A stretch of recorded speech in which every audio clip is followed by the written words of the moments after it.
Hi friends, எல்லாருக்கும் வணக்கம். இன்றைக்கி நம்ம எண்ணெய் கத்திரிக்காய் குழம்பு எப்படி செய்கிறதுன்னு பார்க்கலாம். இதுக்கு ஒரு கடாயில் கொஞ்சமாக நல்லெண்ணெய் சேர்த்துக்கோங்க. கத்திரிக்காய் இந்த மாதிரி கட் பண்ணி வச்சுக்கோங்க.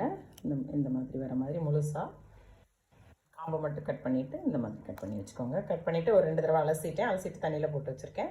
இப்போ அந்த நல்லெண்ணெய் சூடாகிடுச்சு. அப்போ அந்த கத்திரிக்காய் அப்படியே முழுசாக இதில் போட்டுக்கோங்க.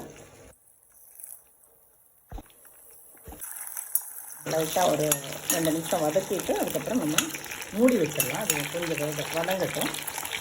மூடி வச்சுருங்க. கொஞ்சம் இடையில கொஞ்சம் மூடி திறந்துட்டு கொஞ்சம் கிளறி விடுங்க. கொஞ்சம் இடையில கிளறி விடுங்க. அந்த உரலை வதங்கிட்டு இன்னும் ஒரு 3 நிமிஷத்துக்கு வதங்கட்டும். மூடி வச்சிடலாம்.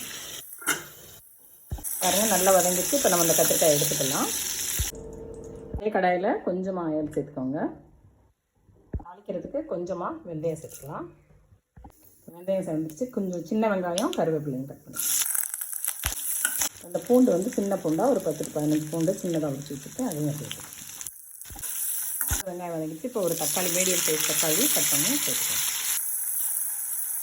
அந்த தக்காளி நல்லா வதங்கிடுச்சு. இந்த டைமில் நம்ம புளி, ஒரு நெல்லிக்காய் சைஸ் புளியில் குழம்புத்தூள் ஒரு 2 டேபிள் ஸ்பூன் குழம்புத்தூள், மஞ்சள் பொடி எல்லாம் சேர்த்து மிக்ஸ் பண்ணி வச்சுருக்கேன். அதை சேர்த்துக்கோங்க.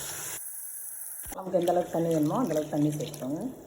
குழம்பு நல்லா கொதிச்சிட்ருக்கு. இப்போ இதுக்கு தேவையான அளவுக்கு உப்பு சேர்த்துக்கிறோம். குழம்பு ஒரு 2 to 3 நிமிஷம் நல்லா கொதிச்சிருச்சு. மசாலாலாம் ஸ்மெல் போன பிறகு உப்பு, புளி, காரம்லாம் செக் பண்ணிக்கோங்க. இப்போது நம்ம வதக்கி வச்சுருக்க கத்திரிக்காயை இதில் சேர்த்துக்கலாம்.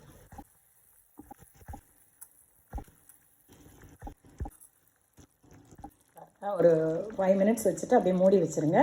மீடியம் தீயிலே வைங்க. குழம்பு கத்திரிக்காயில் நல்லா சாந்து இது பண்ணாலும் நம்ம ஆஃப் பண்ணிக்கலாம். பாருங்கள், எண்ணெய் கத்திரிக்காய் குழம்பு நல்லா எண்ணெய் தெரிஞ்சிருச்சு. கத்திரிக்காய்லாம் நல்லா வெந்து குழம்போட நல்லா சேர்ந்துருச்சு. நம்ம இப்போ ஆஃப் பண்ணிடலாம்.